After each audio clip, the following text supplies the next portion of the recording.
tale of two pigs. Every so often I enjoy driving down Conrad Road. Coon Rod, as the locals call it. It's a back road that eventually ends at a mountain where I used to live as a child, up till I joined the military.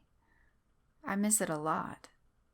The surrounding forest, the privacy, laying in the pool at night, staring up at the stars as bats would swoop low and take a drink of water. If you lay still enough, their wings and furry bodies would brush ever so softly against your chest. The memories are what I miss the most, the good with the bad. Those forests raised me in my tiny adolescence. It's where I spent the majority of my time, exploring, adventuring, letting my imagination run rampant with thoughts of big bad wolves, monsters, ninjas, and how I alone, the wayfaring warrior, would conquer all the big baddies that were in my way or after me. Pole Ridge is the name of the road I used to live on, and even now it still holds magic and mystery, some divine and some nefarious. I drove up there recently and felt my heart sink at the stripping of the land by logging companies. The woods around the old house and land are still there, but barely. Rounding a curve, the eye sees desecration of my wonderland. The hill steeply drops down, laying barren, and if you listen you can hear the land weep. For a time I held on to the dream of one day buying the old property back and making the land my own once more. Living off well water and being out in the middle of nowhere would have been worth the hour drive to and from work. The privacy and isolation would have been worth being conscientious of how much water used. Heck, even the lack of good internet would have been worth reclaiming the memories of my youth. Now, I think those memories are best served in my mind, where no one can touch them but me, where they're held sacred in the sepulchre of my mind. Morgan is lying beside me as I write this, grunting and purring in her sleep, running my fingers through her fur and staring out the window, watching the rainfall slap against the window. It reminds me of a story from my childhood. It's a twin story, one story with two different points of view, a true story, and a story my blooming mind envisioned. I'll start by telling you the true story first. The Pig and Me, a True Tale. Many years ago, I'd grown restless one summer day. I had pawed through most of my books, and I felt a thirst for adventure that being inside wouldn't satisfy. Being young on 27 acres of land, surrounded by a forest, was all the setting I needed for a story to unfold. There was no stretch of woods I hadn't explored throughout the years, yet every time I set out I always seemed to find something new, whether it was a new grapevine to swing from, a new rock to climb, or an old tree to push down while pretending I was a superhero, and this tree was no match for my super strength. In the back of our property there was a path in the woods that my brother would occasionally use to camp in. The path had been used so much that it was easy for an ATV to pass through. The trees and foliage grew up and over the path, giving the appearance of a natural cave made of twisting vines and leaves.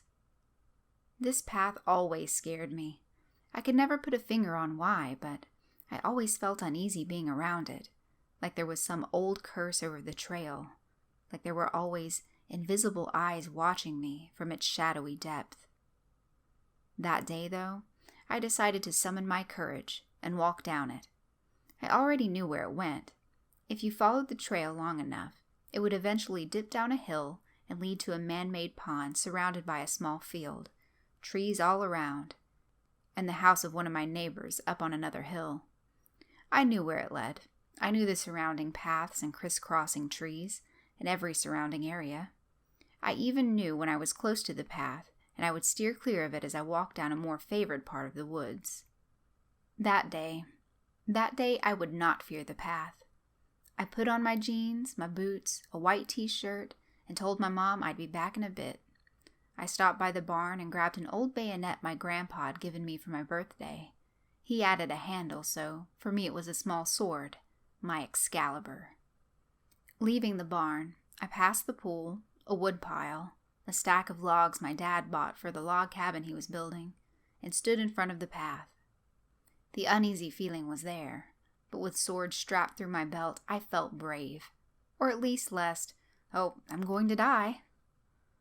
I started down the path, letting my imagination run wild, and using my bayonet to cut down various weeds and vines that were in my way, playing games in my mind and breathing a steady joy that only a young boy can feel wielding a dangerous weapon and flinging it around without care of any personal harm, because, heck, what's the point of being outside if you weren't going to get a little scratched or bloody?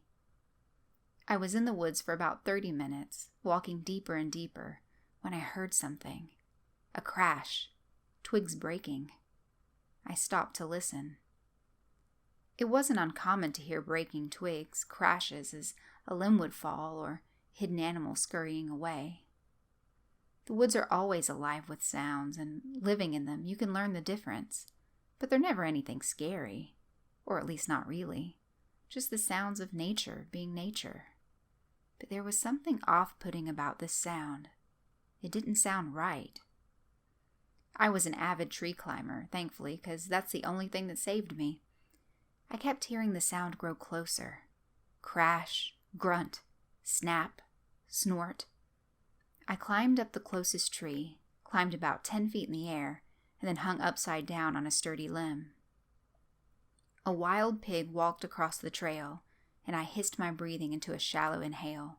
It was brown, with spots of black. Dirty, with large tusks jutting up from its mouth.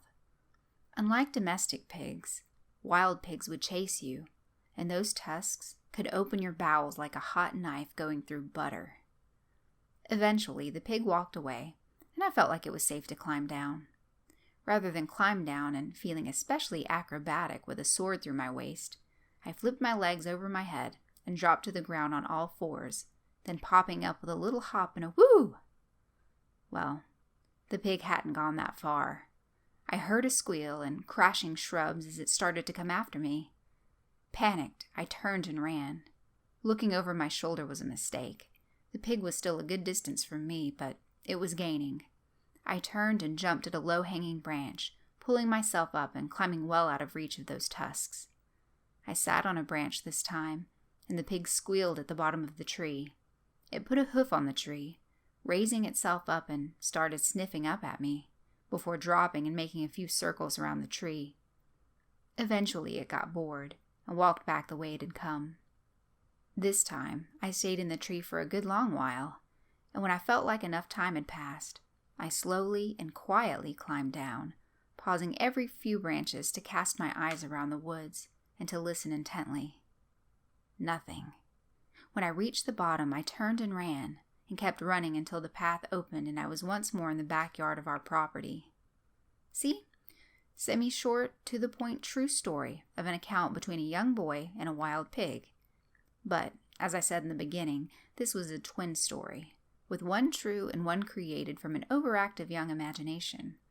I'll pick up the next story with me in the first tree, hanging upside down by my legs. The Pig Man and Me. Something wasn't right about that sound. I thought this as I hung upside down by my legs, my left hand holding my bayonet firm within my belt loop. All sounds in the woods sound right, from a rabbit running through the leaves, to a squirrel scurrying across tree trunks and limbs. Even an old tree falling dead to the ground just sounds right. These sounds, and all the others, sound right because they belong. This sound didn't belong. It sounded like footsteps, the type of steps you or I would make, but it also sounded like an animal. As the sound got closer, I could hear breathing, the type of breathing you or I would make, but wrong, unnatural. I was becoming afraid, and soon being afraid turned to all-out panic. The footsteps and the creature attached to them came into view. My young Christian mind automatically filled with thoughts of the devil, a cloven-hooved monster with pointy horns and a long curly beard, sent to grab me and take me down to hell for all my young sins, swimming for too long, not telling my mom and dad I love them enough, fighting with my brother, not picking up sticks or mowing when I was told to. This is it. The devil had come for me. The devil stopped, and as I looked at him, something wasn't quite right. Of course, I was looking at him upside down. Slowly, I pulled myself up so I could sit on the branch. I was a ninja after all. I could do so quietly without attracting attention. My shoulder broke a branch. It fell to the ground with a large crash. The creature jumped slightly at the sound and turned to look at the fallen branch, its eye focusing on the branch, then looking up the tree until it spied a young, bright-eyed boy sitting on a branch. We looked at each other, and the more I actually looked, the less I was convinced this was the devil. First of all, it had no horns. Every good Christian boy knew the devil had horns. And he wasn't even fire engine red with a bifurcated tail. He had a pointy beard, though, and cloven hooves, so maybe this was some kind of a lesser demon? That would explain why it had a piggish snout. "Hello," the pig man grunted in a hoarse voice that scratched with unuse. "Hi," I squeaked. "What are you doing up there?" It was a simple question, but for the life of me, I couldn't think of the answer. "Oh, right. I'm up here because I heard a noise that scared the zippity-dippity crap out of me." "Oh," I began lying. "I was chasing a squirrel, and just when I thought I was going to get him, he jumped up to another tree." "A squirrel, huh?" He glared for a moment, making me feel uneasy, before grinning. Was that a grin? Dear God, please let that have been a grin. "I like chasing squirrels, too." Saliva formed around the tusks jutting up from his mouth, and I shuddered to think what happened to the poor squirrels he managed to catch. The pig man began walking toward the tree, each step making me more and more nervous, and keeping a firm hold of my grandpa's bayonet, my Excalibur, was the only thing that kept me from screaming. "You should come down and we can chase squirrels together. It will be fun." This time he lied. I don't know how I knew, but I did. "Squirrels hardly stay on the ground, silly." My voice came out hurried, and as brave as I tried to tell myself I was, I felt that he could just hear the fear. "You should climb up and we can chase them better that way." Dear Jesus, please don't let him climb this tree. The pig man grabbed hold of a branch, and it broke as he pulled. For a moment, a small moment, I could see his aggravation, and I felt a wave of relief hit me like a tsunami. He was too heavy to climb. I was safe in the tree. "Do you like candy?" he asked me. "My home has a lot of candy. You should climb down and I'll give you all you like." "Thanks, but I already have some candy." I put my hand in my pocket and pulled out a bag of poppets, small fireworks wrapped in a tiny white sack. "These are sugar lumps. Ever have any? They're really, really good." I pulled one out and put it in my mouth and held it between my teeth and cheek, the coarse grains rubbed against my tongue. The pig man sees me and his eyes go hungry. "Come down and give me some," he says, holding out his hands as if to catch me. "Catch," I said, tossing the bag down. The pig man caught the bag and emptied the whole thing into his greedy mouth.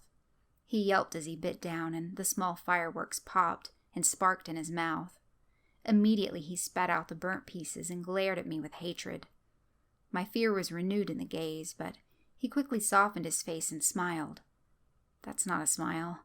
There's nothing natural or sweet about that smile.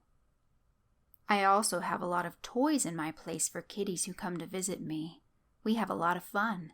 Climb down and let's play some games together." "Do you have fuzzy string?" I asked. "That's one of my favorite toys." "What's fuzzy string?" he asked me. "Let me show you." There was a silkworm nest above my head, and I reached up and broke off the branch. "Catch," I said for a second time, tossing the branch down.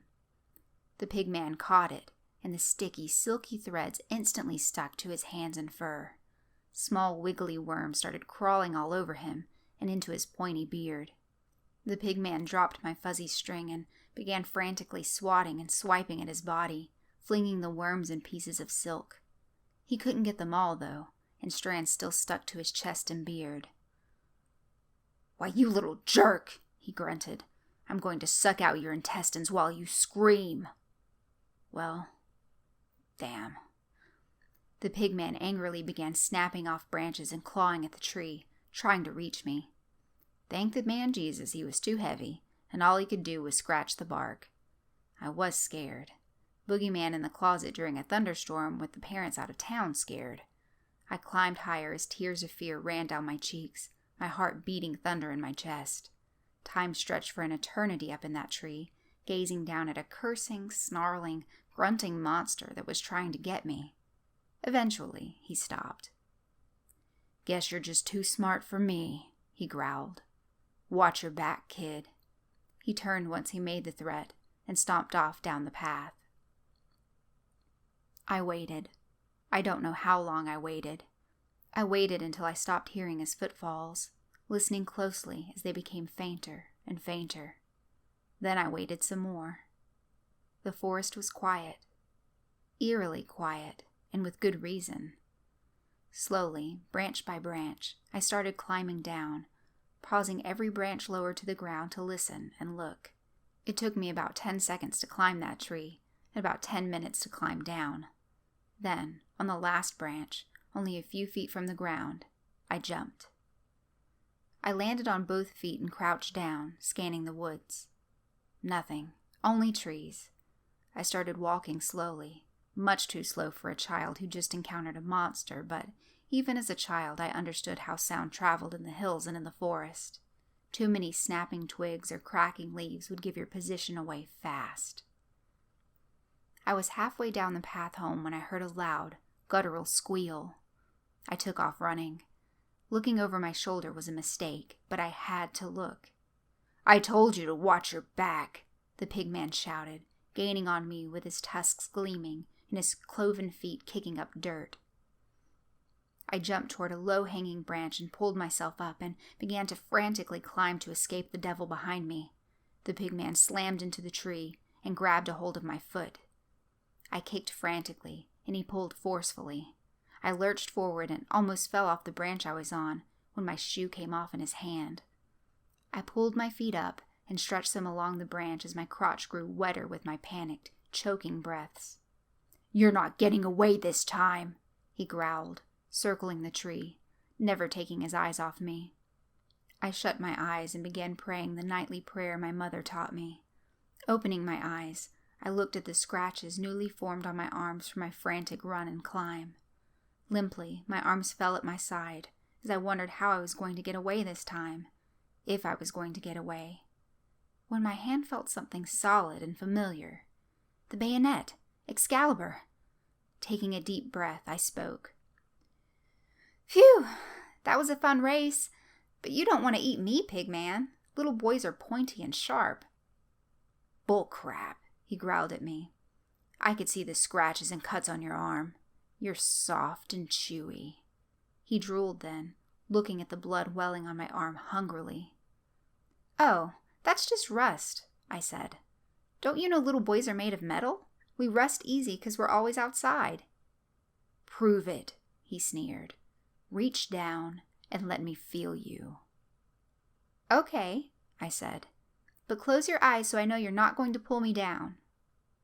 "You got it." I thought I heard a low chuckle as he closed his eyes. Pulling the bayonet from my belt, I climbed down low enough to put the blade within his hand. "Close your hand, but not tight, and you'll feel I'm made of steel." "Gotcha," he shouted, closing his hand firmly on the blade of the bayonet. I pulled up and forward with all my might, slicing deep into his palm and slicing 2 of his fingers near clean off. He wailed in pain and gazed at the blood running from his palm and 2 of his fingers hanging on by skin.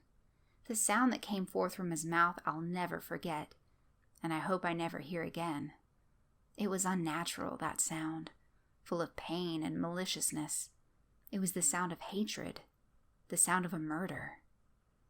The pigman turned then and ran down the trail, holding his hand and leaving a trail of blood behind him. When he was out of sight, I jumped down and hightailed it home as fast as my legs could carry me. I didn't stop when I exited the trail and was back on our property. I didn't stop until I jumped on the front porch of our house and dashed through the door. My mom was in the kitchen, making dinner for the night. "Hey, Jord, have fun?" I stood and panted, then ran and threw my arms around her, hugging her tight.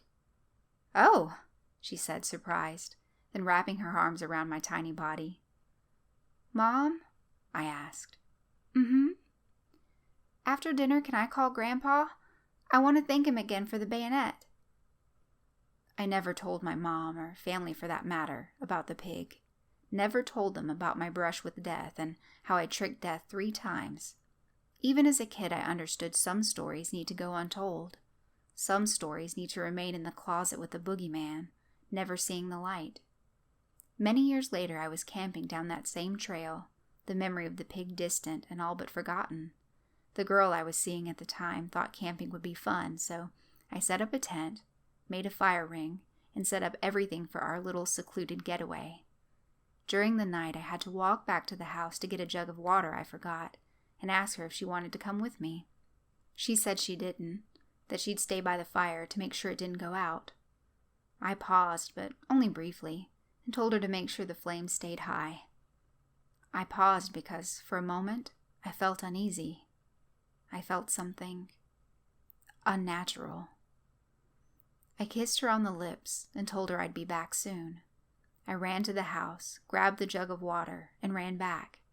I ran more to get back to the girl, and less out of the sense of unease I felt, or at least that's what I told myself. When I reached the fire, it was going strong.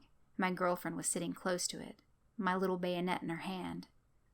Even in my older years, I kept it with me any time I went into the woods. It was a reminder of my grandfather, and whenever I had it with me, I felt like he was still here.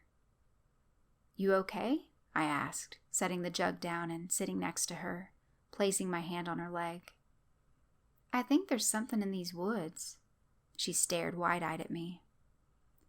"It's the woods, dear. Of course there's things in them." She glared at me, and I realized I unintentionally called her stupid. Softening and apologetically, I said, "What do you think is out there?"